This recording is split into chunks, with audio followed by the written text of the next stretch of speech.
नमस्कार दोस्तों, क्या बिहार में खेला होने वाला है? क्या नीतीश कुमार फिर से पलटने वाले हैं? इसके जवाब में वरिष्ठ पत्रकार कहते हैं कि बिहार में खेला होने नहीं वाला है, बिहार में खेला हो चुका है, बस आधिकारिक ऐलान होना बाकी है। मकर संक्रांति पर बिहार में कोई बड़ा ऐलान संभव है। तो बिहार में क्या हो रहा है, क्योंकि इधर अमित शाह पटना पहुंच रहे हैं, ललन सिंह पटना पहुंच गए हैं और नीतीश कुमार अपनी प्रगति यात्रा पर चले गए हैं, पटना से बाहर हो गए हैं। तो बिहार में क्या होने वाला है, क्या नीतीश कुमार पलटेंगे भी या नहीं, इन सब पर बात करेंगे। आज हमारे साथ वरिष्ठ पत्रकार केपी मलिक जी हैं। केपी मलिक सर, आपका बहुत बहुत स्वागत है। आज आपका जी स्वागत आपके धन्यवाद। ट्वीट के साथ कर रही हूँ। आपका ट्वीट देखा मैंने केपी मलिक सर, आपने लिखा कि नीतीश कुमार फिर से पलटेंगे। आपका ट्वीट था कि खेला हो चुका है, बस आधिकारिक ऐलान होना बाकी है, मकर संक्रांति पर बड़ा ऐलान संभव है। ऐसा क्यों कहा आपने, ऐसा क्यों कह रहे हैं आप? देखिए प्रज्ञा, जिस तरह से बिहार की राजनीति को हम देखें और पिछले लगभग 15 से 20 दिन का जो उठापटक बिहार की राजनीति में चल रही है, और उस बीच में नीतीश कुमार जी जिस प्रकार दिल्ली में आए और 12 सांसदों का समर्थन वो जिस सरकार को दे रहे हैं, उस सरकार के किसी भी प्रतिनिधि से उनका ना मिलना जताता है कि कुछ ना कुछ मामला राजनीति में चल रहा है अंदर ही अंदर, और मामला बिगड़ चुका है।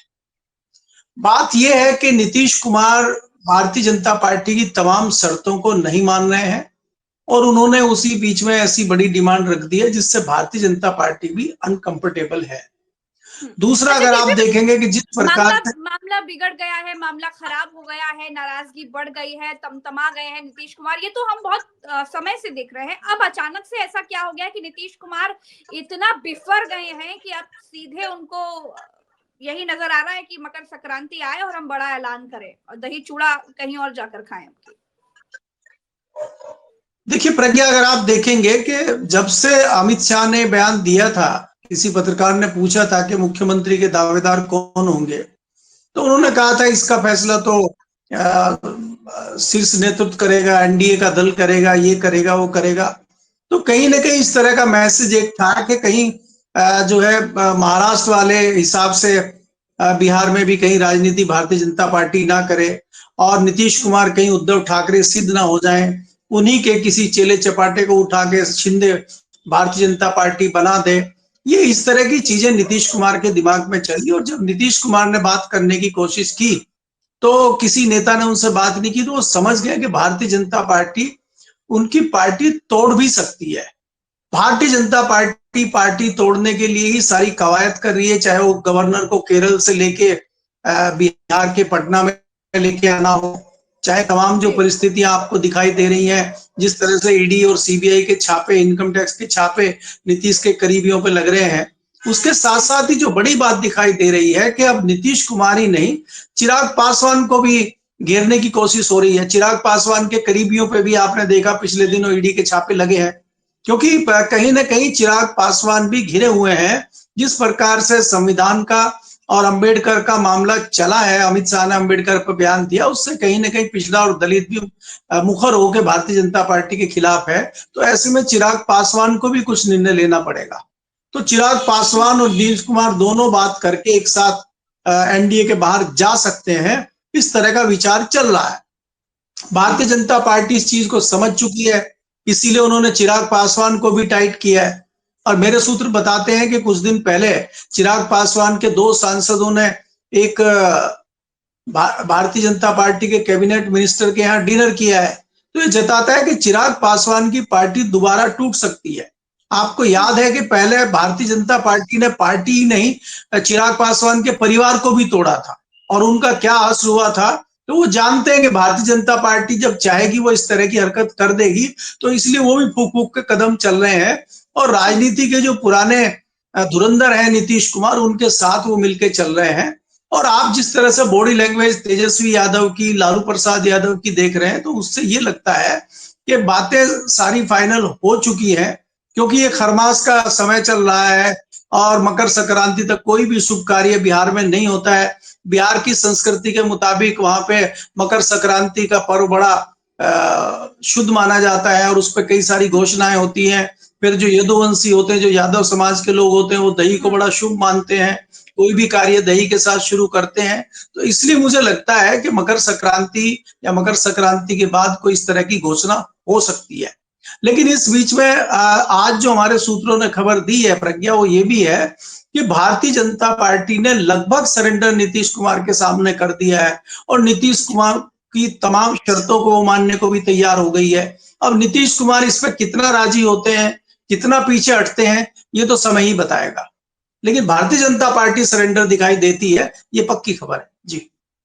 अच्छा अच्छा, नीतीश कुमार को तेजस्वी के साथ आकर क्या फायदा मिलेगा केपी मलिक सर? देखिए, नीतीश कुमार को तेजस्वी के साथ अगर वो आते हैं तो एक तो उनकी पार्टी लगभग बच जाएगी। दूसरा क्या है कि उनकी संभावनाएं हैं, और नीतीश कुमार के तेजस्वी के साथ आने से यह है कि नीतीश कुमार की एंट्री इंडिया गठबंधन में होगी और वो राष्ट्रीय राजनीति में आएंगे। जिस प्रकार से कांग्रेस के लोगों से उनकी मुलाकात और मीटिंग और बातचीत हुई है, जिस तरह से लालू यादव से उनकी बातचीत हुई है, तो कहीं ना कहीं उस तरह की भी दावेदारी वो कर रहे हैं कि प्रधानमंत्री पद का उम्मीदवार बना के उनको एक कवायद शुरू की जाए। और अगर भारतीय जनता, देखिए, अगर नीतीश कुमार बाहर होते हैं, पासवान बाहर होते हैं, तो जाहिर सी बात है कि खाली बिहार की नहीं, दिल्ली की केंद्र की सरकार को भी झटका लगेगा और ऐसे में ऐसी परिस्थितियां बन जाएंगी, जो दूसरे एलाइज हैं वो भी बाहर निकलने का मौका ढूंढ रहे हैं, तो वो भी बाहर निकलेंगे। तो उससे नीतीश कुमार के प्रधानमंत्री बनने की एक कवायद भी शुरू देश में हो सकती है। इस तरह की भी चर्चाएं हैं, लेकिन ये चीजें बहुत ही अंदर अभी हैं, बाहर आ नहीं रही हैं। अब लालू यादव हो, चाहे शरद पवार हो, चाहे नीतीश कुमार हो, ये सब लोगों की कहीं ना कहीं आपस में बातचीत चल रही है और इसमें महत्वपूर्ण भूमिका कांग्रेस निभा रही है। क्योंकि आपको याद रखना चाहिए कि जब दिल्ली नीतीश कुमार आए थे तो दिल्ली में वो किसी से नहीं मिले, लेकिन पूर्व प्रधानमंत्री मनमोहन सिंह की जो संवेदनाएं उनके परिवार को देने आए थे, उस दौरान कांग्रेस के दो बड़े नेताओं से उनकी मीटिंग हुई है और काफी देर तक वो मीटिंग चली है। उसमें कई सारी चीजें फाइनल होने की खबरें हैं, तो इसलिए कांग्रेस भी इनके साथ है और कांग्रेस के शीर्ष नेतृत्व का जो सपोर्ट है वो भी नीतीश कुमार और लालू के साथ है और बाकी लोग भी टच में है, जैसे अखिलेश यादव भी टच में है, बाकी लोग भी टच में है। तो इस तरह की एक संभावना भी देखी जा रही है जी। अच्छा, तो एक तरीके से कहा जा सकता है कि भाजपा के का साथ छोड़ने के बाद नीतीश कुमार फायदे ही फायदे में है। लेकिन अगर नीतीश कुमार इतने फायदे में है तो इतनी बार अपमान कराने के बाद अगर सरेंडर भी कर देती है भाजपा, तो क्या नीतीश अपना मन बदलेंगे?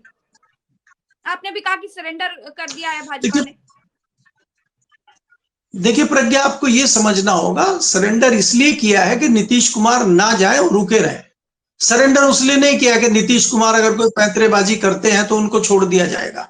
भारतीय जनता पार्टी उनकी पार्टी तोड़ेगी, भारतीय जनता पार्टी उनके तमाम जो करीबी लोग हैं उनको परेशान करेगी, भारतीय जनता पार्टी का जो अपना शाम दाम दंड भेद का मामला होता है वो उससे करेगी।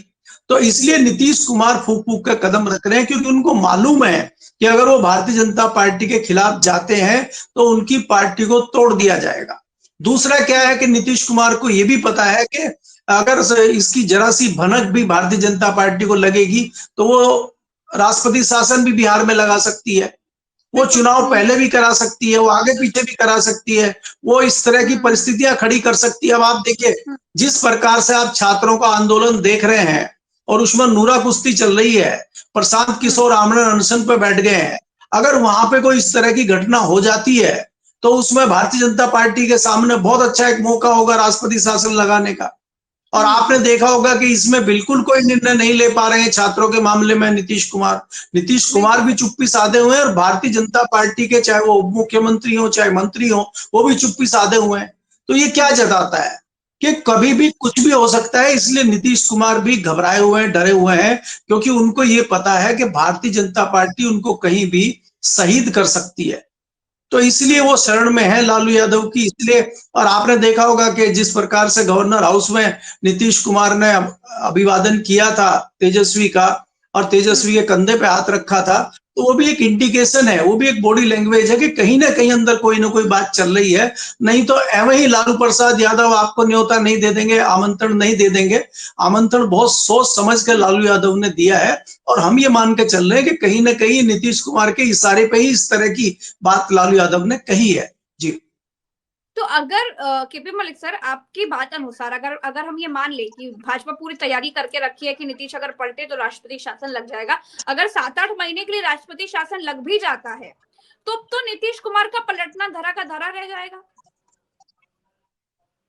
बिल्कुल बिल्कुल। देखिए, भारतीय जनता पार्टी तमाम कोशिशों में लगी हुई, लेकिन ये सारी चीजें होने से आपको ये देखना होगा कि दिल्ली की सरकार खतरे में आ जाएगी ना।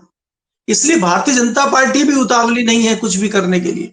भारतीय जनता पार्टी भी जानती है कि अगर हम बिहार के चक्कर में लगेंगे तो बिहार के चक्कर में दिल्ली हाथ से जाती रहेगी। तो इसलिए भारतीय जनता पार्टी भी इतना बड़ा रिस्क इतनी जल्दी नहीं लेना चाहती। लेकिन जब चारों तरफ से रास्ते बंद हो जाएंगे और नीतीश कुमार को कंट्रोल करने के लिए कोई वॉर करना पड़ेगा, तब तो करना ही पड़ेगा और भारतीय जनता पार्टी करेगी। तो उसमें सफल भी हो सकती है और असफल भी हो सकती है। देखिए, आपको यह भी समझना होगा प्रज्ञा कि 2024 के लोकसभा चुनाव के बाद भारतीय जनता पार्टी का शीर्ष नेतृत्व, जिसको आप मोदी जी और अमित शाह कहते हैं, वो भी बैकफुट पे है। और खाली आप बाहरी जो, चाहे वो एनडीए के घटक दल हो, चाहे वो विपक्षी दल हो, वही नहीं, भारतीय जनता पार्टी के अंदर भी बड़ी उठापटक चल रही है। भारतीय जनता पार्टी के अंदर जो संघ की मानसिकता के लोग हैं, वो भी कहीं ना कहीं गुजरात लॉबी से नाराज हैं। अगर ऐसे में अविश्वास प्रस्ताव विपक्ष ले आता है मोदी के खिलाफ, तो ये भी हो सकता है कि भारतीय जनता पार्टी के 2 दर्जन 3 दर्जन सांसद ही नदारद हो जाए और वो आए ही ना। क्योंकि संघ की और गुजराती जो ग्रुप है उसकी और संघ की क्या आजकल चल रही है, क्या खींचातानी चल रही है, वो भी किसी से छुपी नहीं है। तो संघ भी अभी खुल के भारतीय जनता पार्टी यानी कि गुजराती लॉबी के साथ नहीं है। तो इसलिए वो भी जानते हैं कि अंदर से भी खटपट हो सकती है, वो अंदर संभाले कि बाहर संभाले। आपको ये याद रखना चाहिए कि हर मंगलवार को जब पार्लियामेंट चलती थी, हर मंगलवार को संसदीय दल की मीटिंग भारतीय जनता पार्टी की होती थी। और अब तो मुझे याद आता नहीं है कि भारतीय जनता पार्टी की पिछले 6-7 महीने में कोई संसदीय दल की मीटिंग हुई है। आपने एक मीटिंग की थी, उसमें तमाम एनडीए के लोग, तमाम भाजपा के लोग बुला लिए थे और खाना पूर्ति करके और रस्म अदायगी करके आपने प्रधानमंत्री पद की शपथ ले ली थी। उसके बाद सब लोग मिले नहीं। कई लोग ने कोशिश की है मुखर होने की भारतीय जनता पार्टी के सांसदों ने, लेकिन उनकी आवाज दबा दी गई है। तो इसलिए अगर संसद दल की मीटिंग होगी तो मीटिंग में ये मुद्दा भी उठ सकता है। और सबसे बड़ी बात यह है कि ये होगा आने वाले सितंबर में होगा, जब मोदी जी 75 साल के हो जाएंगे। तो भारतीय जनता पार्टी के अंदर से भी चीजें होने वाली हैं। इसलिए जो गुजरात लॉबी है वो थोड़ा सा पेशेंस रख के काम कर रही है और वो कोशिश कर रही है कि चुपचाप को रास्ता निकल जाए। और इसी तरह से नीतीश कुमार अगर 2-4 महीने और निकाल देते हैं तो दिल्ली में उनकी सरकार बच जाए, फिर तो बिहार को देख लें, क्योंकि बिहार में भी समय है। इसलिए वो बिहार पे बहुत ज्यादा ध्यान अभी भारतीय जनता पार्टी नहीं दे रही है। लेकिन नीतीश कुमार समझ गए कि उनको खतरा हो गया है, इसलिए वो पहले सेफ हो जाना चाहते हैं, इसीलिए सारी कवायद चल रही है। जी खतरा तो है। दिल्ली में भी भाजपा सीटें नहीं देना चाहती नीतीश कुमार को। अच्छा, परिस्थितियां नीतीश कुमार के सामने कुछ ऐसी बनी हुई है कि नीतीश कुमार घर के रहे ना घाट के रहे। तो फाइनली मैं आपसे ये जानना चाहूंगी कि नीतीश कुमार का भाजपा के साथ रहने में फायदा है या फिर तेजस्वी यादव के साथ जाने में फायदा है? देखिए प्रज्ञा, नीतीश कुमार अब भाजपा के साथ रहना नहीं चाहते, क्योंकि वो जानते हैं कि उनकी पार्टी के कुछ सांसदों को, कुछ विधायकों को भारतीय जनता पार्टी ने ग्रिप में ले लिया है। उसमें आपको दिखाई देते भी हैं, चाहे वो उनके करीबी संजय झा हो, चाहे लल्लन सिंह हो, चाहे बिहार के कुछ एमएलए हो, वो लगातार भारतीय जनता पार्टी की बोली बोल रहे हैं। लालू यादव अगर कुछ कहते हैं या केजरीवाल अगर नीतीश कुमार से कोई सवाल पूछते हैं तो जवाब लल्लन सिंह और संजय झा देते हैं। नीतीश तो कुछ बोल नहीं रहे हैं। तो ये नीतीश नहीं बोलते हैं, संजय झा और लल्लन सिंह बोलते हैं, तो इसका मतलब भारतीय जनता पार्टी उनसे बुलवाती है। ये भारतीय जनता पार्टी के पाले में एक हिसाब से जा चुके हैं। तो नीतीश कुमार को इस बात का आभास है कि कुछ भी उठापटक होता है तो ये तुरंत भाजपा के पाले में खड़े हो जाएंगे। इसलिए वो भी अभी शांत हैं और कोई ऐसा कदम लेना चाहते हैं कि जिससे पार्टी भी ना टूटे और वो भी विपक्ष में चले जाएं, लालू के साथ चले जाएं और किसी तरह से उनकी पार्टी बच जाए।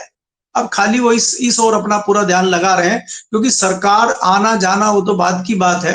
अब वो बहुत दिन तक सीएम भी नहीं रहेंगे, लेकिन पार्टी बची रहनी चाहिए, इस तरह की उनकी कोशिश है। जी अच्छा, एक आखिरी सवाल केपी मलिक सर, जो कोई नहीं पूछ रहा है, तेजस्वी यादव का फायदा कहां पर है, नीतीश कुमार के साथ रहने में या फिर नीतीश कुमार के बिना सरकार बनाने में? क्यों? क्योंकि तेजस्वी यादव कहते हैं कि बुढ़ा गए हैं नीतीश कुमार, और उनके पिता लालू प्रसाद यादव नीतीश कुमार को न्योता भेज रहे हैं साथ मिलकर सरकार बनाने का। देखिए, ये तो प्रज्ञा एक नूरा कुश्ती है, या खाली जिस तरह राजनीति में होता है दिखाने के लिए वो है।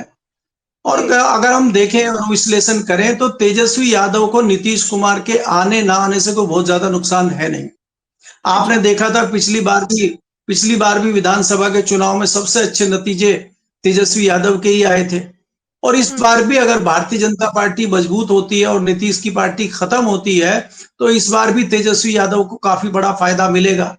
लेकिन तेजस्वी यादव हो चाहे लालू प्रसाद यादव हो, वो बिहार की रणनीति के तहत नीतीश कुमार को साथ नहीं लेना चाहते। वो कहीं ना कहीं दिल्ली की राजनीति के लिए बिहार के और बिहार से बाहर करने के लिए नीतीश कुमार को हथियार के रूप में प्रयोग करना चाहते हैं। और वो भी उनका सियासी निर्णय है लालू का। लालू के मन में कोई प्यार उमड़ गया है नीतीश कुमार को लेके, ऐसा नहीं है। लालू यादव इस परिस्थिति का फायदा उठाना चाहते हैं। आज नीतीश कुमार के ऊपर जो आपदा है, उस आपदा में अवसर कहीं ना कहीं तेजस्वी और लालू ढूंढ रहे हैं, और उनको इस चीज का फायदा भी मिलेगा। क्योंकि अगर नीतीश कुमार खुद बिहार छोड़ के दिल्ली की राजनीति में आते हैं तो वो तो मैदान साफ है, फिर लालू और भाजपा की लड़ाई होगी, और उस लड़ाई में काफी हद तक जीते जिताए दिखाई देते हैं तेजस्वी यादव। तो उनको तो फायदा ही है, उनको कोई नुकसान नहीं है। जी चलिए, बहुत बहुत शुक्रिया केपी मलिक सर, आपने समय दिया। दर्शकों का भी बहुत बहुत आभार। हम फिर मिलेंगे अगली चर्चा में, अभी के लिए इतना ही। तो बिहार के सियासी उठापटक पर हम लगातार चर्चा करते रहेंगे और क्या कुछ हो रहा है आपको बताते रहेंगे। फिलहाल के लिए इतना ही। चैनल को अगर आपने सब्सक्राइब नहीं किया है तो फटाक से सब्सक्राइब कर लीजिए। नमस्कार।